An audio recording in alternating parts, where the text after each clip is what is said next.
We have been, we are going to be recording this as Zoom has told you.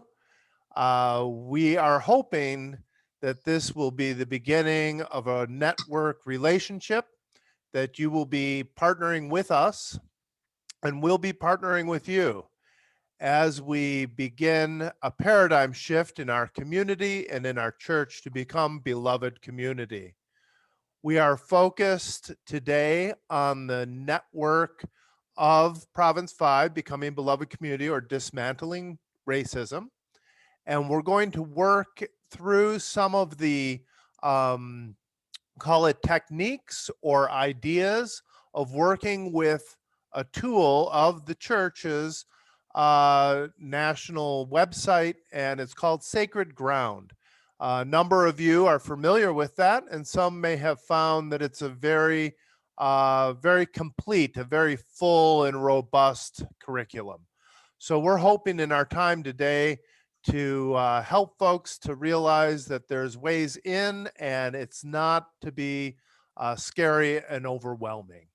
So it's going to be divided into a couple portions this afternoon. We'll hear from folks around the province as they share their experiences. We'll have time for question and answer. And then, like all good Zoom meetings and virtual programs, you'll get a harvest by email with links and documents, and we're starting this relationship with you. So we hope that we'll work with you and partner with you as you go forward in this work. Remembering this is a tool, the end result is the beloved community that we are seeking. So before we go any further, we'll start with a prayer and a land acknowledgement.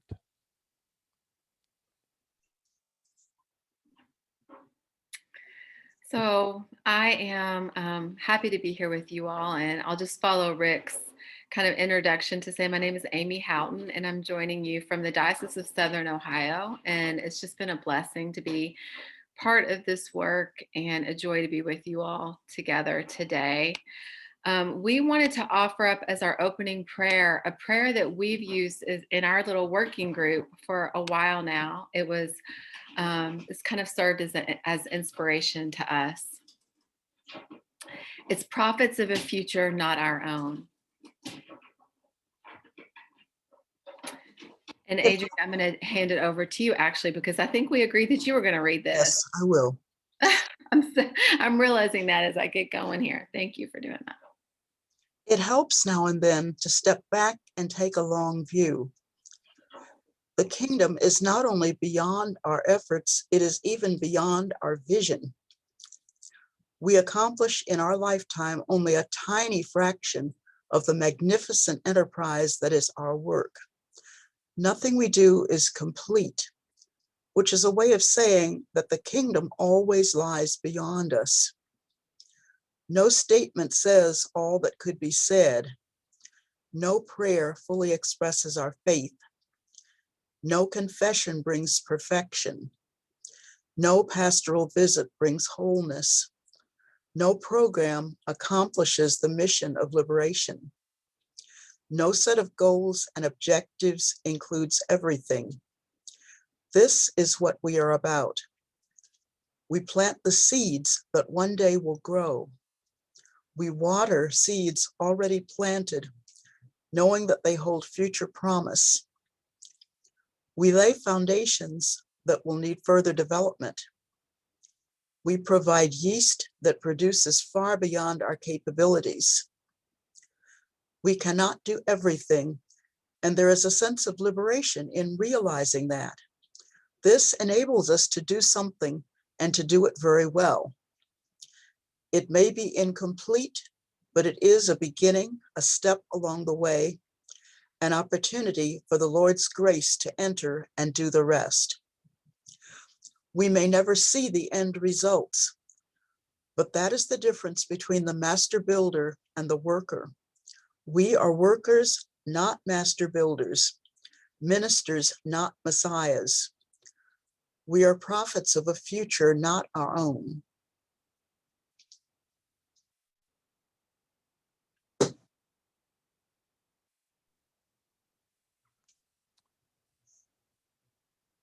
And now a land acknowledgement.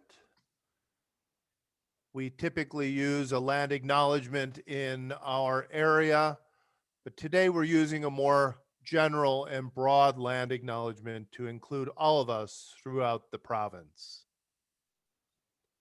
We recognize and respect Indigenous peoples as the traditional stewards of this land and honor the enduring relationships that exist between Indigenous peoples and their traditional territories. We pay respect to the elders, past and present. For many of us, we are occupying stolen ancestral lands. Please take a moment to consider the many legacies of violence, displacement, migration, and settlement that brings us together here today. Who were the Indigenous peoples who inhabited this land long before colonization? What do we know of vital tribal presence today? What is our relationship to these stories and our part in repair?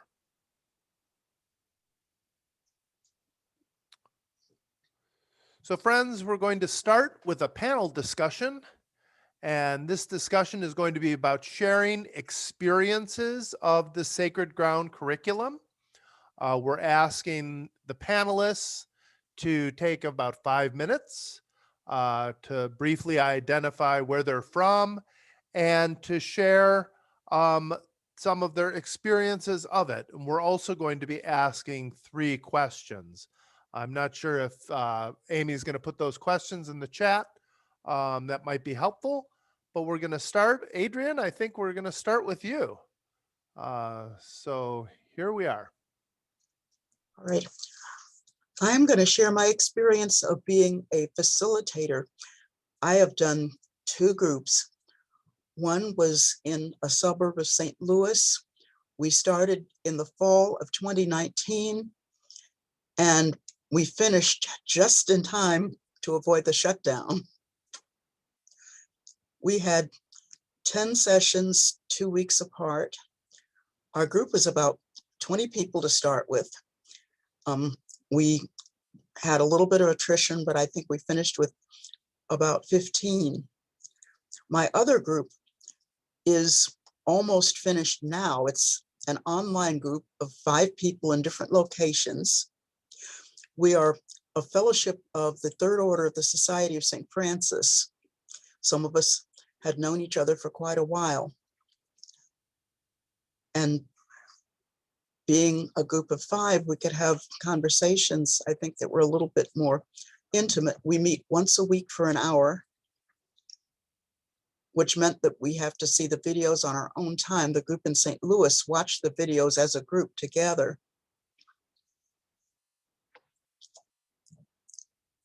So we are planning to do session 10 next week.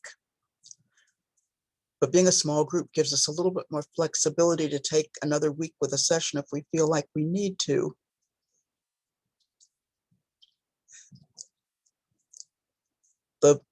The larger group in St. Louis, we had 4 facilitators. And we tried to plan it ahead of time. We would watch the video and we would discuss, and we had some fairly good discussions. I'd say that that group was relatively aware of the issues of systemic racism. One of the challenges was to try to be aware of everybody in the group. We couldn't even sit at the table so that everybody could really see everybody. We tried to spread ourselves so that among the facilitators, we could see everybody.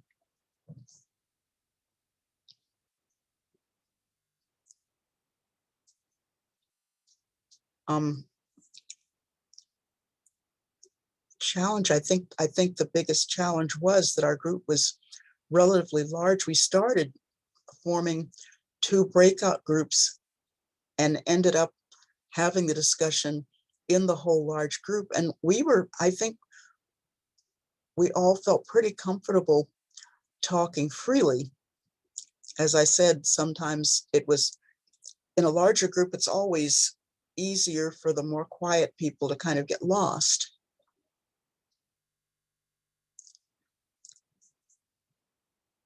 The other thing, and this came up in a larger Sacred Ground network, is, well, after you finish the 10 sessions, what happens then? And I think that group has been meeting from time to time. Of course, they had to do a lot virtually over the last, well, really most of the time since our group met. And the church itself was going through some transitions. But I'm hopeful that perhaps a group will come out of it that will continue to deal with racial issues. The other group, as I said, as a fellowship, we do plan on meeting continuously. And perhaps our next step is to try to determine what ways we each are going to try to deal with institutional racism.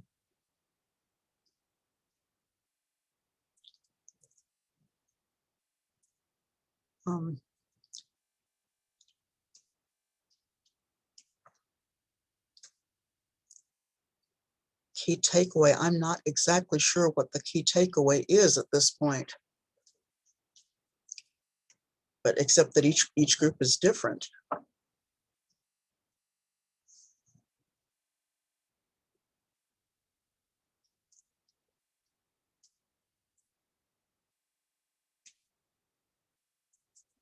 But I mean, that's about all I can say right now.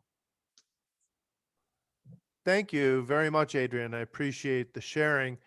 Friends, I just want to remind you that we'll have time for some question and answer after we've heard from all the panelists.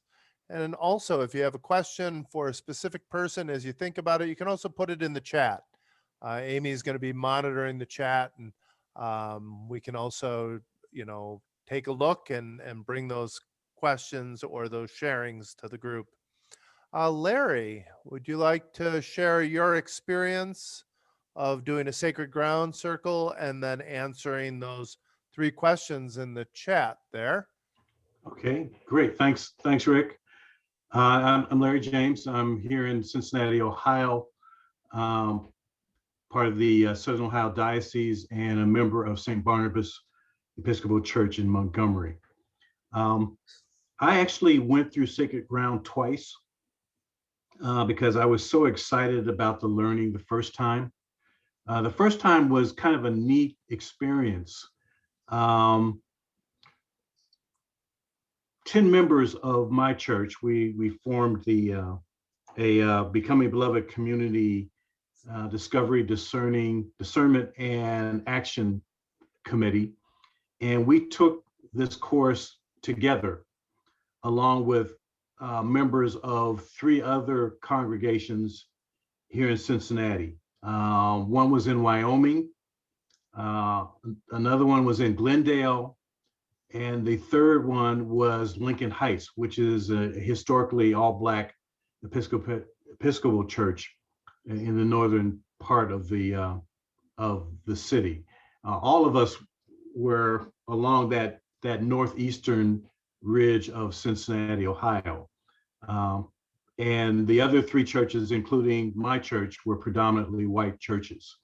So we had the diversity of having an all Black church to really engage with us in some very honest and revealing conversation through all of the modules that we went through, 10 modules of a multi-themed dialogue series on race, racism, ethnicity, and whiteness. There were 10 sessions, and I'd have to say that I was just taken aback by each session. I was just floored by the amount of learning that came out of each session.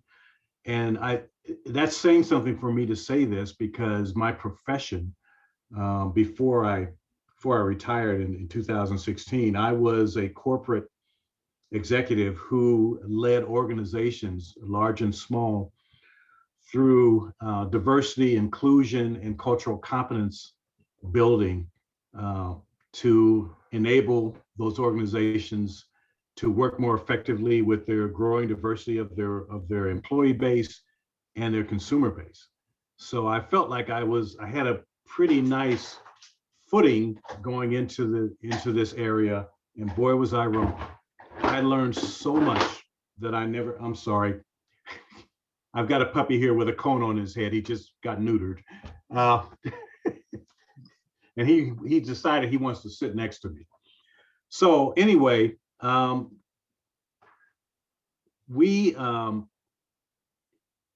module was just jam-packed full of information, really taking us through the history of race and racism in America, but starting in Europe, which was the foundational structure that allowed this country to really boldly go into a more disciplined and more complex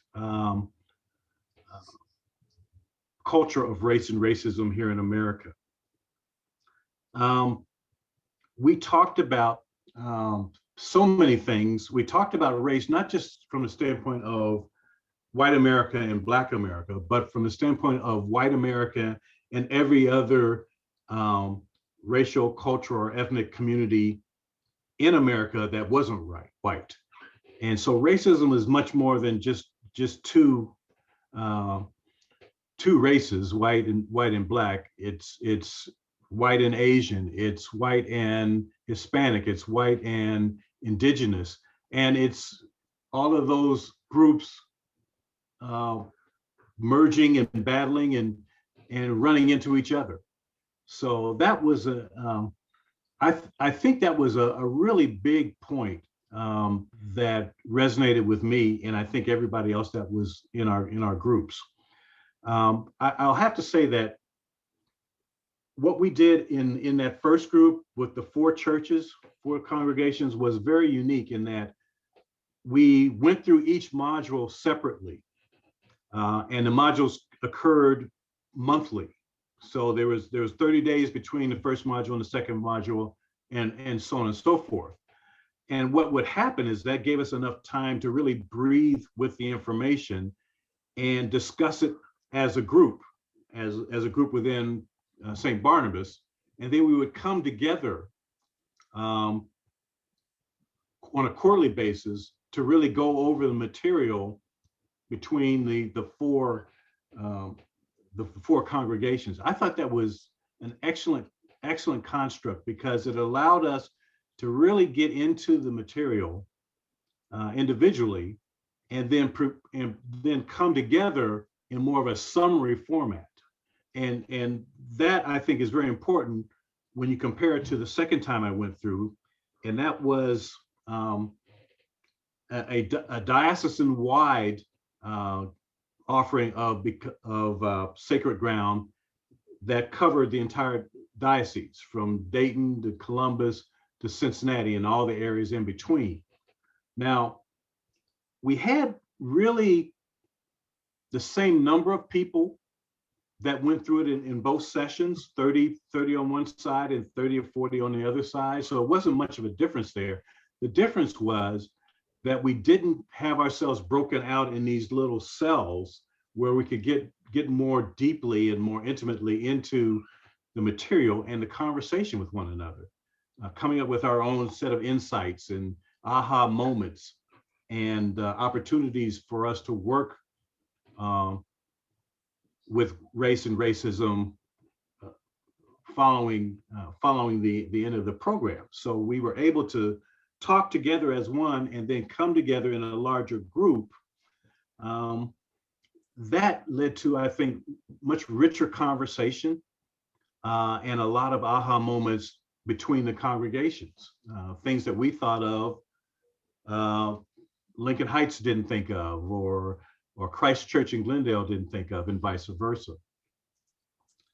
Same amount of people in the second session, but there was no breakout. And so we had 40 people trying to get into conversation and speak what's on their mind in one location. And it got really cumbersome. People really didn't have enough time to really get into the conversation, share what they were experiencing and what they were thinking, and what kind of insights that they brought, because we didn't have the time to really get into that with 40 people on one call, which was usually, I think, an hour and a half. The other thing that made the second group a little bit more cumbersome and not as enriching to me is that we took each module not on a monthly basis, not between 30 days, but we took each module every 2 weeks.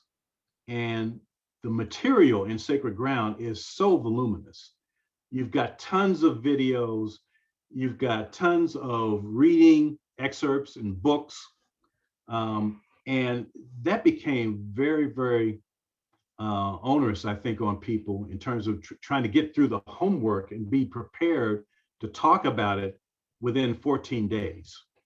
And even the fact that I had already gone through the program before, it was hard on me. So I couldn't imagine what it was doing for the folks who hadn't gone through the program before. So those are the differences, and those were the challenges, if you will. Key takeaways were: race is not just about black and white. Race is something that started before America. It started, the concept of oppression and seclusion, exclusion, started in Europe, that was based primarily on land ownership and wealth. Coming to America, it became land ownership and wealth, but it was qualified and validated by the color of your skin. And so that was the other takeaway. And I think finally, just the takeaway that the racist policies and procedures and practices that occurred so long ago in America have a ripple effect across the generations and create the kind of disparities that you see between the white privileged and the African American or the Asian American or the Hispanic. Those were my key takeaways. I probably went longer than 5 minutes. I'm so sorry. Oh, no problem, Larry. Thank you very much. As you can tell, just Larry explaining his experience with two different groups, the time, the need for time to bring this information in, to process it, to go through the work of the curriculum is considerable. We have another panelist, and that would be Allison. Allison, would you care to share with us your experiences and the 3 questions in the chat? Yes. My experience is totally different than the last 2 panelists. So it's really interesting to hear how differently we all do this. So one of my friends and colleagues in the Diocese of Ohio and at Trinity Episcopal Cathedral in Cleveland and I were very frustrated at the beginning of COVID because we were stuck at home and we were like, we're not able to continue doing the work we wanted to do. And we had been looking at Sacred Ground for a while and thinking, well, we really have to do this. So sometime around last April of 2020, we sent out an email to 75 people in our congregation who were on the mailing list for our Becoming Beloved community group at our church. And some of them had never done more than get emails, but they were interested. So we started out by inviting people who had expressed an interest in racial justice in one way or another. And obviously we were going to have to do this on Zoom because we were in lockdown. And so we just kind of made up a way to do it. And we decided that the 2 of us would be the facilitators and that we would invite these folks and we would have 2 groups. Because it was on Zoom, we wanted to keep them fairly small. So we ended up during the shutdown doing 4 groups, but the first 2 were from April and they went for 20 weeks. So whenever that ended, I don't write down the dates, but we did it every other week. And actually on Zoom, we handled the discussions very differently than I think the other 2 panelists did. We made up an agenda and a set of prompts, and our agenda included opening scripture and an opening prayer and a closing prayer, which we asked for volunteers to do each time. And then we reviewed the guidelines for how we were dealing with each other, like 2 of them each week, so that we kept those in the forefront. And then when we got to the discussion of the material, we had prompts and we went around like a virtual circle using mutual invitations. So everyone had a chance to speak.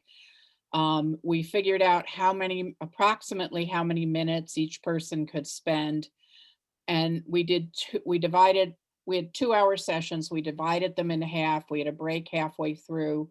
And the first time, it was almost all discussion of the film and the readings for that specific day. The second group of sessions we made much more of an effort to make sure that we got to discuss the 2 core books. We agreed who was going to facilitate which sections of each session. And we found that most people were really deeply involved and enjoyed both the learning, which was important, but also, especially during COVID, enjoyed having some contact with other people who were interested in racial justice, because people were at home and some of them felt like really isolated. We did lose, I think, 3 people in our first set, and I don't think we didn't lose anyone in the second set of groups. So as I said, I think it was anywhere from 7 to 12 people in each group, plus 2 facilitators. And the first 2 groups were all people from Trinity Cathedral because we used that mailing list. The second time, we opened it up to just anyone who heard about it, and we specifically invited people who did our Zoom anti-racism training from the diocese to come, and quite a few people in the second group were from other churches in the diocese. And let's see, they watched the videos ahead of time, and we never finished a session in less than 2 hours. I mean, even though they had watched the videos ahead, I finally got, so I was like, if you see me waving, you've gone 10 minutes and you're over your time, because people were just so eager to talk. The people we lost in the first session were people who, what they really wanted to do was have an intellectual discussion of the materials. They wanted to talk about, and argue about the historical facts and that kind of thing.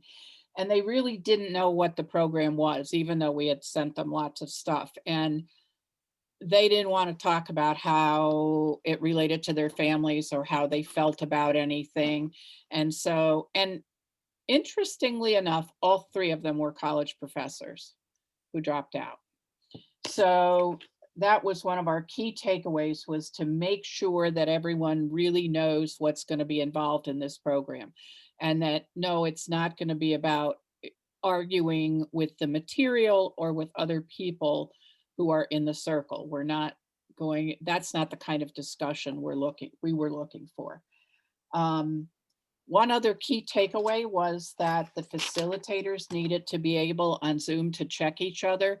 So I worked with one facilitator who had a tendency to want to respond to people when they answered prompts, and I would I would quickly send her a chat saying, you know, watch, no response. And she had to do it to me a few times too. So we corresponded a lot on chat during our sessions.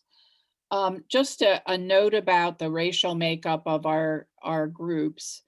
The first time I was a facilitator with another white woman, and we had one all-white group and one multiracial group. And it wasn't ideal to us to have 2 white facilitators for a multiracial group. But we talked to the people of color in the group, and they were okay with it. And we couldn't quickly find someone who wanted to do it, who was a person of color. And we thought it was kind of just an experiment. So we went with it.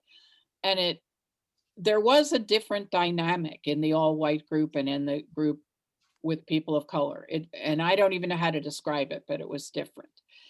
And then the second time I facilitated with a Black woman, and we had 3 people of color in the group.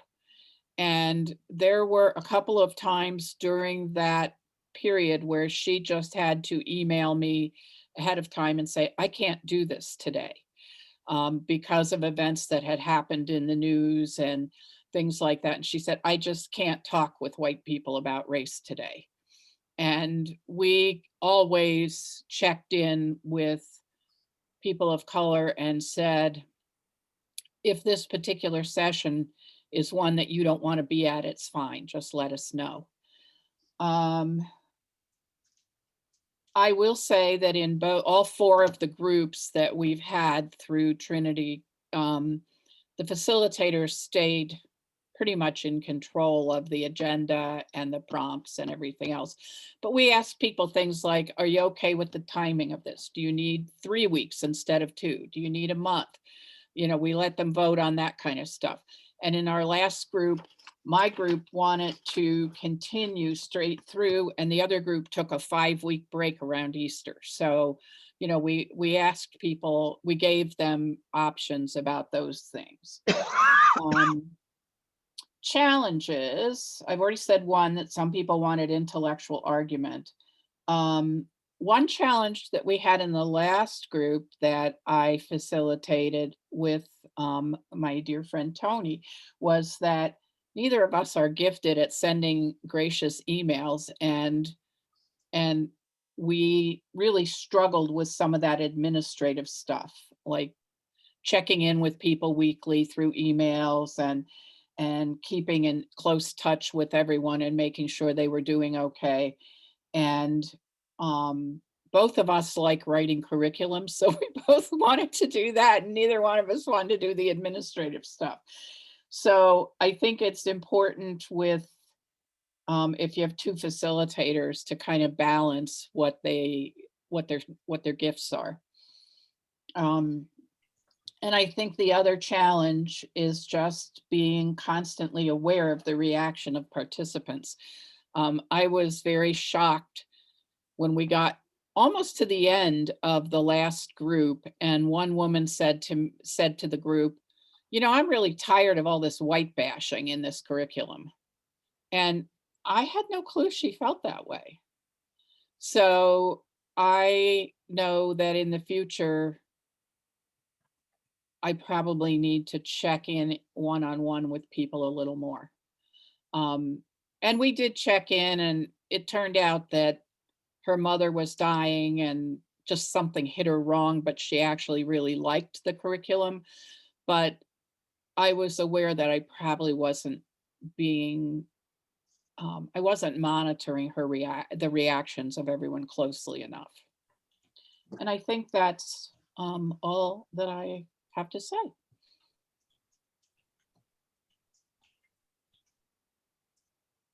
Thanks, Rick, Allison.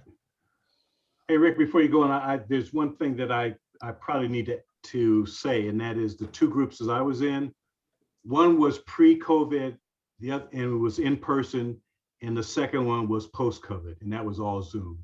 So that's a big difference. Yeah, thanks, Larry. That's a good point. And friends, as you can see, there's so much diversity throughout, offering the same program can look so differently. Were you going to say something else, Allison? Yes, I was just going to say that the advantage that we found to Zoom was that we had people from Toledo and people from Warren and people in Cleveland in the same group. And so we were able to take people who live 2 hours apart and put them in a group together. And that we've decided, at least from our church, that, and I think the diocese has also decided that we will probably keep some opportunities available on Zoom as well as in person, because and we have a lot of small churches that are pretty isolated and we cover a pretty good geographic area. So, there's some advantages to being on Zoom. Thanks, Allison. You're correct. Once we offer such easy technology for our folks in the churches, we need to keep it going so we include everyone. Our last person that's going to share in this portion is going to be Amy Houghton. Amy, would you like to share your experiences with facilitating a group? Yes. Well, I'll just kind of share briefly. I think it's helpful. One of the hopes as we set up this conversation was to just lift up very different kinds of ways, formats, and experiences with Sacred Ground. And so I think just listening to Allison and Larry and Adrian speak a little bit around what their experiences are, I'll share that for me, my role in the Diocese of Southern Ohio is as a coordinator of Becoming Beloved Community. It's a grant funded position. And part of what I'm able to do in my role is to work with congregations across our diocese as they kind of build capacity around the work of racial reconciliation, healing, and justice making. And so what it's provided me an opportunity to do is to kind of walk hand in hand with congregations as they've looked at this tool and engaged it. So I've had the opportunity to facilitate Sacred Ground in a congregation here in Cincinnati. It's a different congregation outside of those that Larry mentioned. And so what we did in that group was we did have it felt important for us to have a diverse set of facilitators. So myself and another co-facilitator, Adam Clark, who was a faculty at Xavier University, we partnered to facilitate along with another member of the congregation to kind of lead them through Sacred Ground. And what that looked like, just briefly, was it was a 10-month series. So we did the sequence of 10 sessions over 10 months. I think one of the things that we learned in that process was, and this was true across all my experiences with Sacred Ground, that this material, as it's been spoken to already, it's hard, it's challenging, it's new. It feels different, even for those of us that have been kind of in the work around dismantling racism and justice for a while. What it does is it locates us, particularly as white folks, in the story of race and racism, not only in terms of just our personal identity, but also as our faith. So there's a lot of unlearning. There's a lot of grief that comes along with digging into this material. And so part of what we learned in our first engagement at Church of Redeemer was giving time, allowing time for some of that grief, for some of the meaning making that is hard when you're just so focused on only the content, because this is the kind of work that could just, as Allison spoke to, there is a tendency to want to keep it intellectual, because of course it's the way we distract from the hard stuff. And so as facilitators, we found that it was really important to create space and offer some resources and skills for folks to just kind of let it integrate into their bodies. And so we introduced some body-centered kind of breathing and practices to, again, just let us kind of really reflect on what is it that we're learning and unlearning, as we move through this content together. As Larry said, there was we've done some diocesan-wide offerings, and I think part of the challenge in those, and part of that is just balancing how to introduce the content in a way so that there's clear, like, so that there is a sense that there's a grounding, and like that we are kind of learning this shared material together, balancing that with also how do you make room for the relationship piece and for the meaning making. And those are things to be thinking through, I think, depending on what kind of platform you're in, whether you're in person or whether you're in Zoom. Just, I think, how do you want to use breakout rooms? What I've found is that facilitators, they bring very different perspectives into it. And so you want them to bring their expertise. Some kind of do a lot of almost like they create almost like their own content. They summarize and they pull some things from current events. And so I think these are just things there's just so much opportunity with Sacred Ground that I think it's important. My experience with Sacred Ground, working with different congregations and different groups as they've engaged it, is to be really clear around what is the intention. What is the intention of how you want to engage Sacred Ground? Is it really to build relationship and community among the group that you're bringing together, and to really use it as a way to closely examine how all of us participate in the story of race and racism? Is it more of an entryway into like a kind of an introduction into like the impact of race and racism and white supremacy on our personal lives, on our corporate lives, as church, as a nation? I think those are just some questions that I would offer as we, in the consideration of how best to use it. For me, I think that it feels most impactful together when you're in a community who are saying yes to using this tool. It's a very, there's a lot here. It's essentially like a college course. So clearly folks are saying yes because there's some level of commitment to doing it, creating some opportunity to hold each other in community as you sit with the reality and the truth of the roots of how white supremacy has really been, at the core of who we are as a nation, as a church. Like, there's so much promise in being able to really grow our capacities personally and communally and sitting with this material, that it feels like it's a missed opportunity not to create some room for that kind of meaning making. And so I just want to lift that up based on my experience. The other thing I'll say is, in my role, one of the things we've done, and I think this is kind of the hope of this offering, is that there is value in bringing together facilitators who are holding it to just say, what are we learning along the way?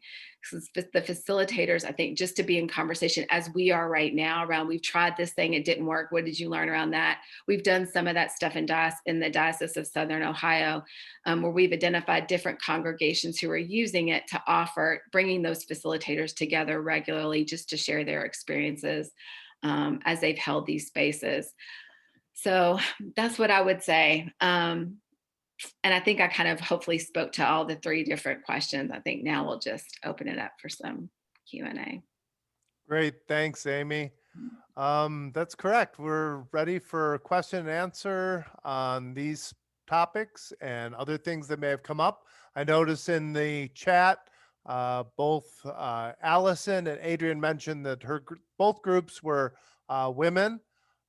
So I think that's sort of a standard in many of our church circles, and it looks pretty similar on this call. So we, as often, concentrate on who's there, and let's not worry about who's not on the call right now. Any questions before we move into the next section? Rick, I will mention that my first group, the large one, did have several men, but I was the only person of color.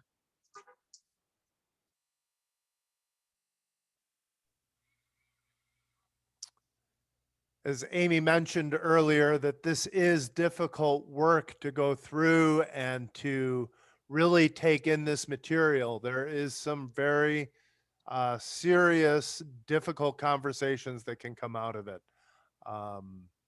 And if your question is something that you'd rather put in the chat, we are fine with that too. We're planning on, here we go. We have a question. How do we get around the bashing of both people of color and white people? I have noticed that it seems to be harder with men than with women. Would any of our panelists like to take this on?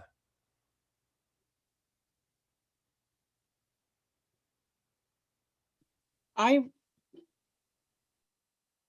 will say that the group where that comment was made, for in my group where someone made the comment that there was white bashing, we had another person in the group that regularly would say, boy, white people suck. And she was white and thought she was being funny. But it really disturbed some of the other people.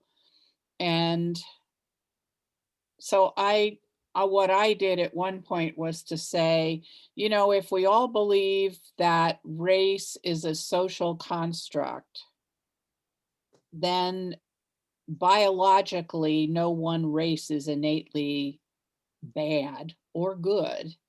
And people do things that are bad or good. And obviously, racism is real, but we need to avoid thinking that, you know, we really need to avoid the kind of thing that says only one group of people is capable of being bad or is bad.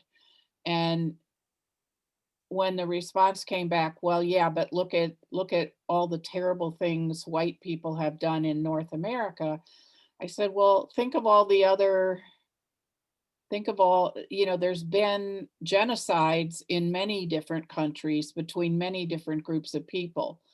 And I said, you know, I truly believe that white supremacy is the original sin of the United States, but I don't believe it's because white people suck, as she said. I believe it's because white people have made the choice to do really bad things, but it's not innate. We don't have to be that way.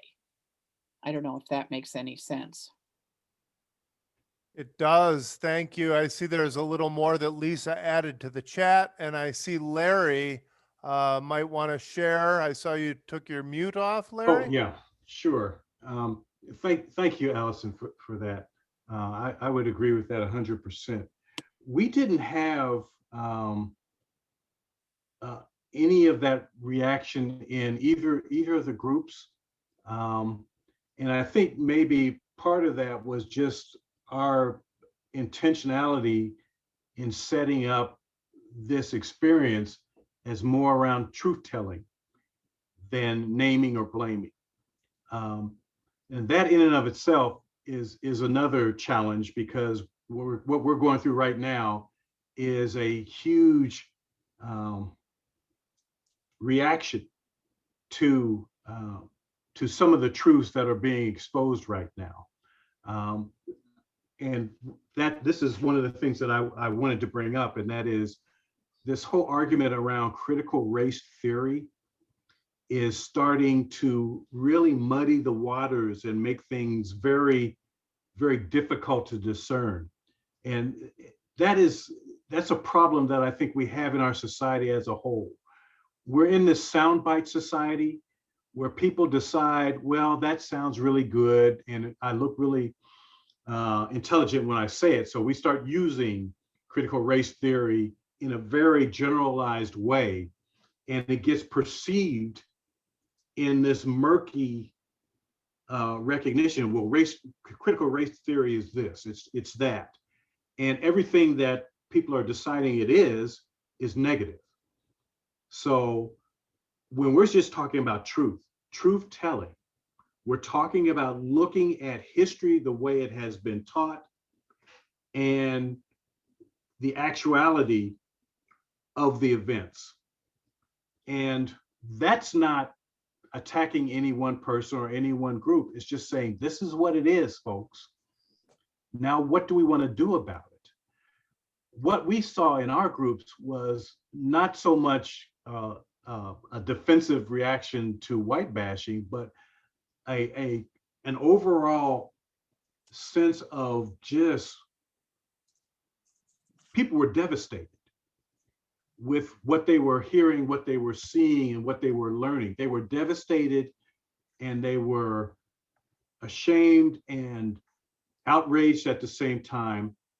And I think that the people of color in this group cared enough about the person on either side of them to hold them when they needed to be held, and assure them, this is not about you. This is not about your race. This is about the system of racial oppression that has made it very difficult for one group of people to be to survive and thrive, and made it very easy for another group of people to survive, to not only survive but thrive at the expense of those people. Now that we know this, what do we do? Different experience. Thank you. Thank you very much, Larry. Such important words. We're going to move into our next section of the call today, and it's lessons learned, tools and resources. As you've seen in the beginning of the call, there's a lot of material and a lot of different ways of going at it and working into it and educating ourselves about it. We're going to hear from a few of us on the team about some methods that they've used. So I'd like to start with Kathy. Would you like to share? Okay, thanks, Rick. So just want to share a little bit with you on what the work that we've been doing in the Diocese of Northern Michigan as part of our Becoming Beloved Community team in exploring ways to utilize the Sacred Ground curriculum. And so we actually started back in April of 2020, right after everything shut down. And as a team, we decided that it would be a good time for us to go through and review all the materials in the curriculum. So we, as a team, met on a weekly basis to watch all the videos, look at all of the written materials. And then once we went through that whole process, which pretty much took us through the summer of that year, we had decided that for our purposes and that our main intention, as Amy was talking before, was we wanted to make sure that we were able to provide a space for people to move from their heads into their hearts, and to just start becoming more aware of what systemic racism is all about. And so as we looked at all of the materials, it was pretty overwhelming. And so we decided, as an initial beginning piece for Sacred Ground groups, we were tasked with the job of putting together a guide for anyone who was interested in facilitating a group. And so from there, we decided that we wanted each session to be about 2 hours long, and that it was really helpful for us. And so we felt that we would like to encourage people to watch the video together as a group during a part of that 2-hour session, and that the second hour would primarily be focused on the discussion piece and allowing people to process as a group what they just experienced in watching. So we obviously had to kind of narrow down the materials that we used and the videos that we wanted to focus on to start with. And then the intention is for people that want to go further into a deeper dive, that there would be another opportunity to do that at a later time. So I'm going to share my screen really quick for those of you who are visual learners like me, to kind of show you how we modified the sessions for our purposes.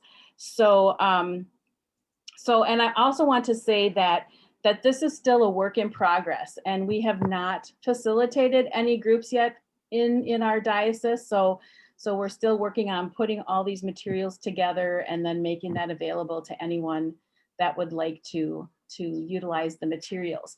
So what we did was, we started out with the first 2 sessions in setting the tone, and we really felt after we watched this first video that actually is in session 7, that was a really great way to introduce and kind of have an overview of what was going to be taking place and what people would be experiencing throughout the 10-week sessions.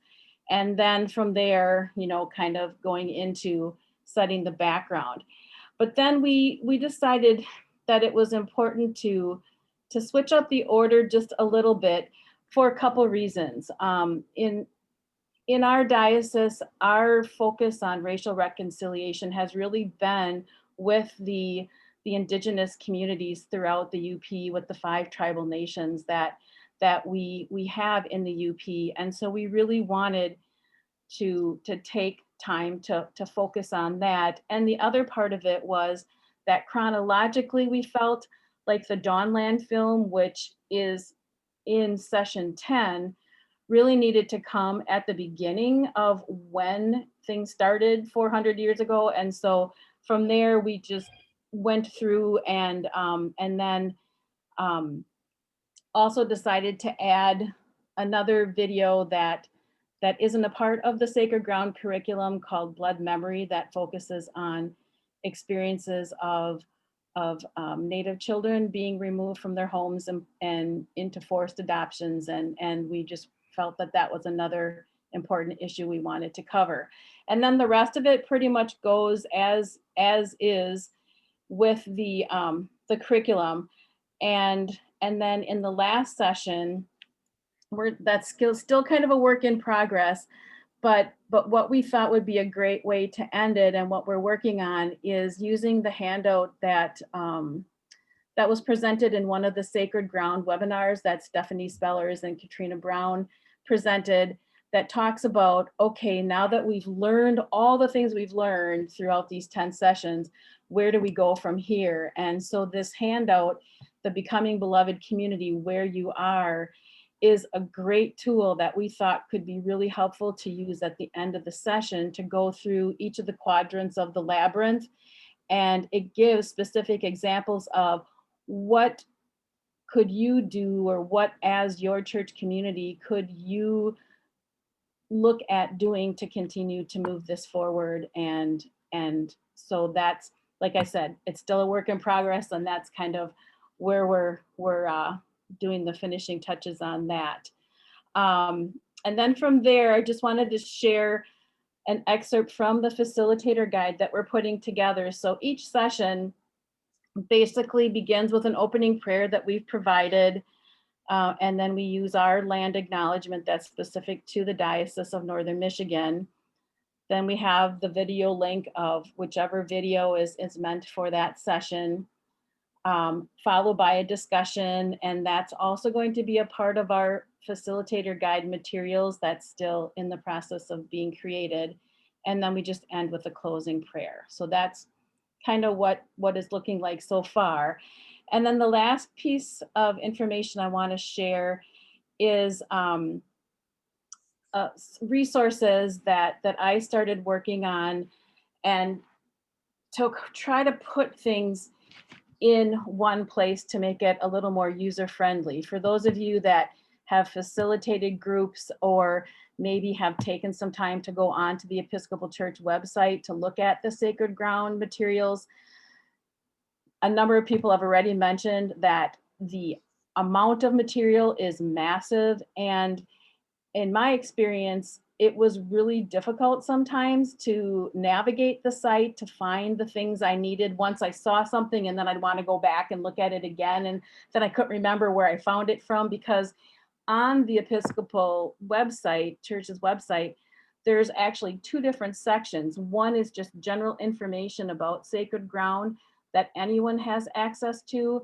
And then there's a whole nother section that is password protected that gets you into the actual curriculum and the videos and all of that. And so at least for what I thought would be helpful for facilitators to have access to for resources, these are the things that I started putting together that just have direct links to those things, so that it would be an easier way to try to find materials when you are wanting them, and specific things to look for. So, and then just on the bottom, a little reminder that when you're getting ready to facilitate a group, that you do need to register, and then just thought it would be helpful to put the link in there so that it takes you right to the place you need to go to do that. So, so like I said, this is a work in progress that we've been working on for a little over a year, and hoping to be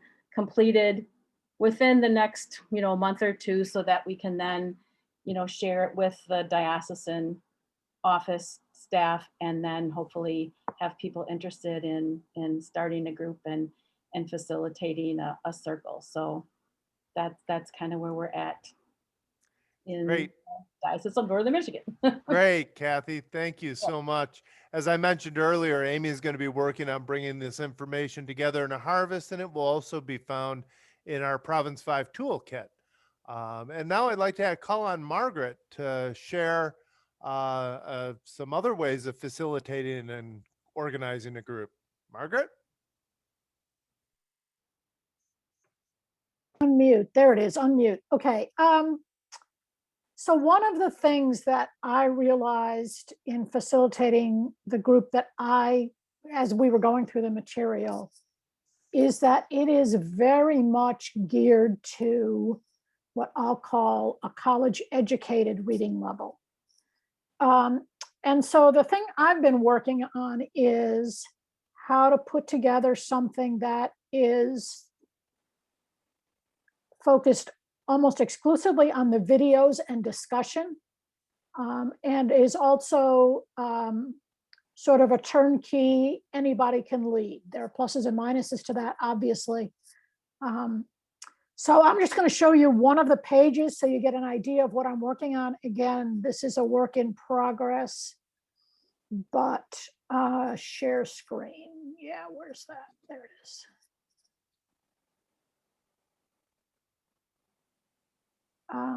So what I'm putting together, I think it's going to be in booklet form. I haven't figured out all the details, but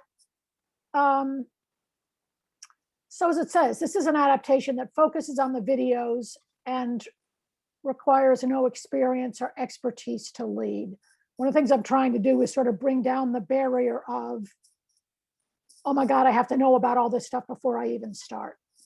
So there's some basic sort of information about the sessions, and the same getting started link that Kathy had, to think about how to lead and so on. But what I really want to show you is one of the pages. I'm actually going to show you the second section. So my thought is to offer, again, an opening prayer, either your own or one that they have, to suggest a scripture passage to start with, and then to ask some questions that are largely around sharing their stories.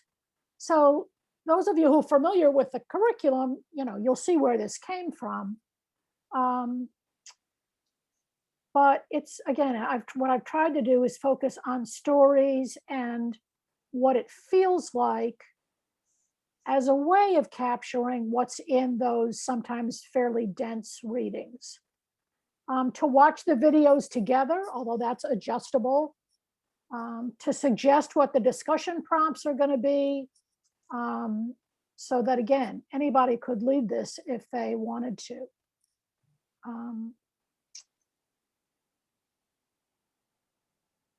And what else? That's really all I want to say about this, is just that I'm working on it. I'm happy to have, if you have an interest in this, let me know. We have been in touch with Katrina Brown, who is the, matriarch of Sacred Ground. And she is, she's sort of excited about the varying ideas that we've come up with. And so I think the intent of all of this really is to say that that what Kathy and I have been working on is just a demonstration that it is context-based. And that's both, that's in every way you can think about context. How do I stop share? Okay. So, if you're a bunch of professors who want to debate, that's a very different context than some of our rural congregations that are not necessarily well-educated folk, but who can still share stories. So that's sort of what I've been working on and thinking about. Great. Thanks, Margaret. Real helpful. We have one more person that we're going to call on to share in this section, open it up to question and answer, and then close with a reading. So we're mindful of the time together, and we're so glad you're with us. Adrian, would you like to share your facilitation stories? Well, I'm working on a sort of synopsis of the different videos because there are a number of videos. They are emotional and they are powerful. And especially if people are planning to tailor their curriculum to their particular group, it might be useful for them to have a quick sketch of what each one of these is about, and perhaps also of some of the readings, some of the articles. But I'm curious to know what would be helpful to the rest of you, because I know that a number of you are saying you think you might be facilitating a group sometime in the near future. And I'd like to hear from some of you. What would be helpful?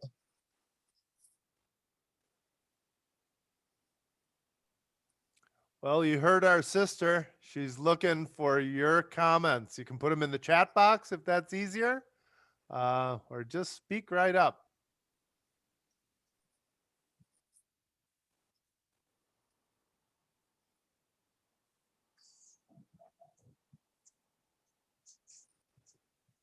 And you'll need to unmute yourself, because I know 10 of you are speaking and we just can't hear you.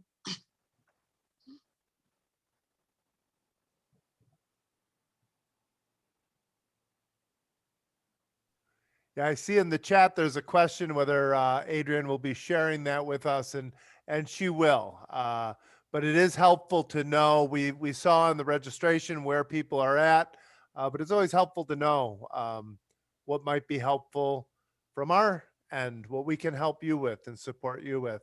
And please, if there's other questions, now is the time to bring those questions or thoughts up to the main group before we close with a reading at the end of our session today.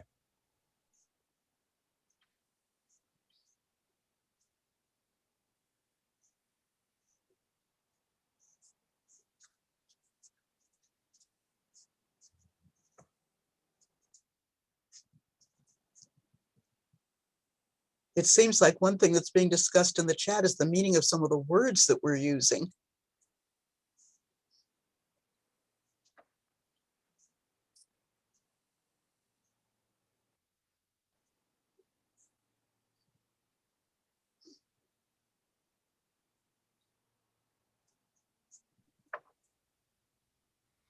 I think at one point, either in our discussion today or in previous discussions, vocabulary was a key term, that there are a lot of words in the readings and maybe in the presentations and in the videos, topics or concepts that might need a little unpacking.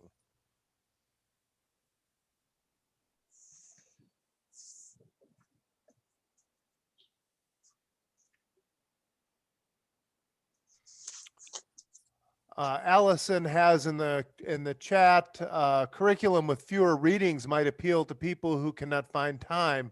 That was something that Kathy Vanden Bogart had mentioned about using more of a streamlined 2 hours. When we meet, we're going to go over the video and discussion all in one packet. So there's not the books and articles that the full curriculum would encompass. There's a question about outcomes of sacred ground. I don't think anybody has pulled together all the outcomes yet, but there was a webinar, oh, maybe 2 months ago with Katrina Brown that was aimed at, well, okay, we've done sacred ground. What's the next step? And invited people into a kind of discernment of where do we go from here?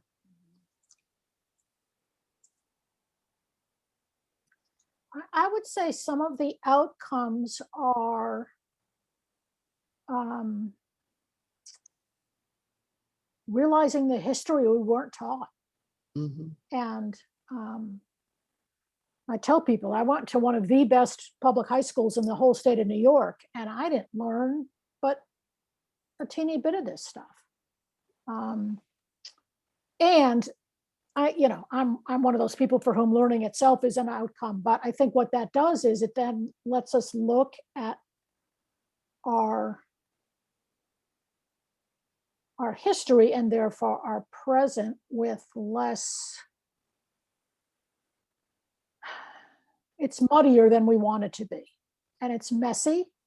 And I think it teaches us a little bit about what does it mean to have a messy history as opposed to a sort of heroic history if you're a person who looks like me in particular. So.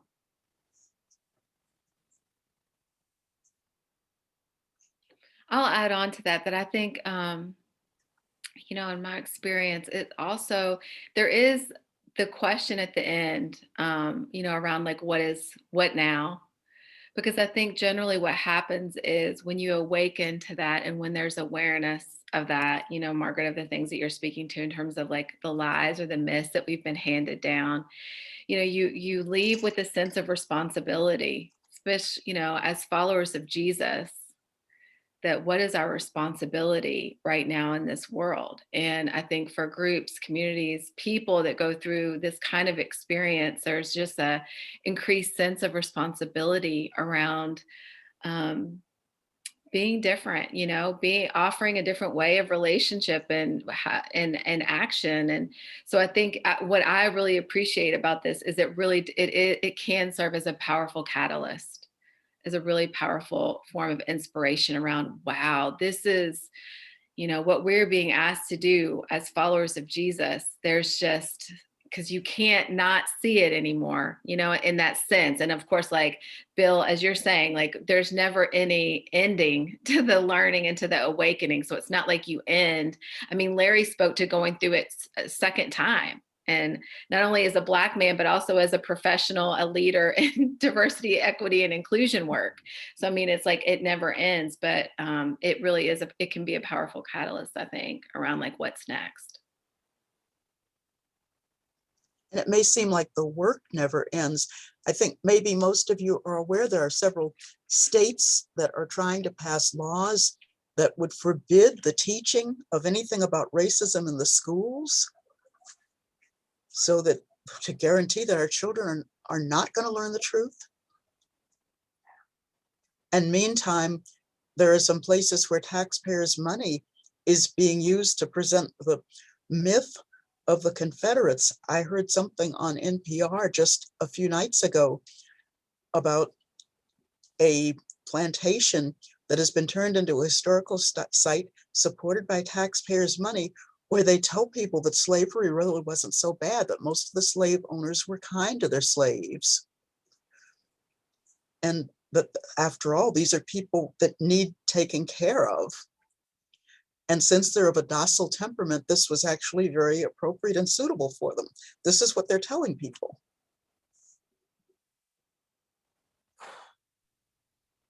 So somehow I can think of some enslaved people that would take exception to that. You think?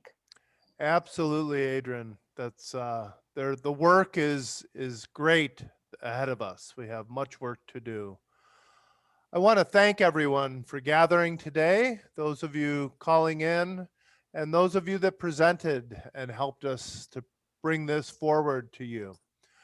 We are now going to move into our last part, and it's a closing, and it's a story that's familiar to folks. I'm going to call on Margaret to share that with the group.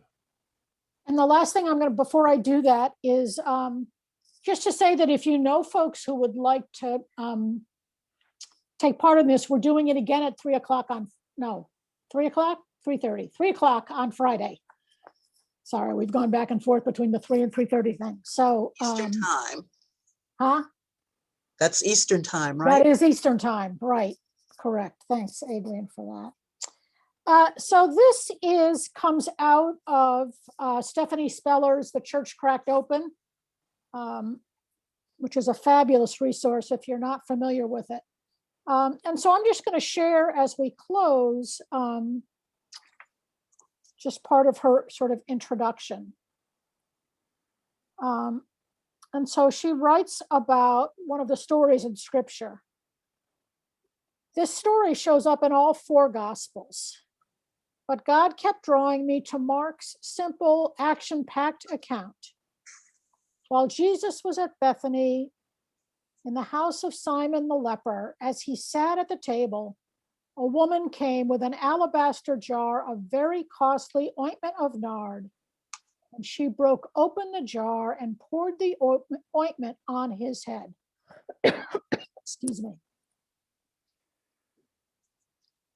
Like most commentators and preachers, I thought I knew the story. Here was a woman who loved Jesus and sacrificed something precious in order to witness to that love.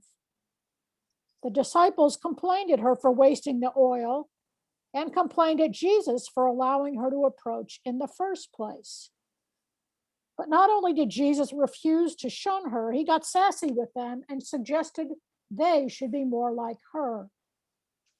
Wherever the good news is proclaimed in the whole world, what she has done will be told in remembrance of her. The more I dwelled with the story, the more shocking it appeared. Can you imagine the scandal as she walks into a dinner gathering of men hosted by a Pharisee? This woman carries a precious alabaster tiled jar of perfumed oil worth a year's wages. She is the essence of disruption, hijacking their senses of sight, smell, taste, and decency. Excuse me, I've got a frog. Does she offer the jar to the host or to Jesus? Maybe pour some nard into her hand and anoint Jesus? No, she breaks the alabaster jar. In a culture where women are seen but not heard and have so little public agency, she walks in unannounced and uninvited and breaks a jar. The crack and crash must have felt like lightning and thunder. She has every intention of profoundly disrupting and decentering the proceedings. So she takes something precious and breaks it. And then she concludes, you and your church, you are holding a beautiful jar. You are used to grasping it with both hands, tilting and pouring the contents with moderation through the carefully crafted spout. Someday you will have to break it open so the contents flow free, or God will do it for you. You and your church, you think loving a thing means protecting and maintaining it exactly as it was handed to you. Someday you will understand what it means to love something enough to let it crack apart and just sit with the pieces, notice what needs to be removed for good, and then faithfully piece together what matters most to make something more whole, something more like what God intended all along. Someday you will lose your life and gain real life. This could be one of those times. So I pray for all of us that we notice what needs to be removed forever and faithfully piece together what matters most to make something more whole. And I'll add an amen to that. Amen. Amen. Thank you so much, Margaret. So friends, that concludes what we have prepared for today. And as announced, we will be repeating this at 3 o'clock on Friday, 3 o'clock Eastern Daylight Time this Friday. So if you have no last minute questions, know that you'll be receiving an email at some point in time from Amy, and reach out to us if you have any questions, please. Go in peace. Thank you. Peace. Thank you.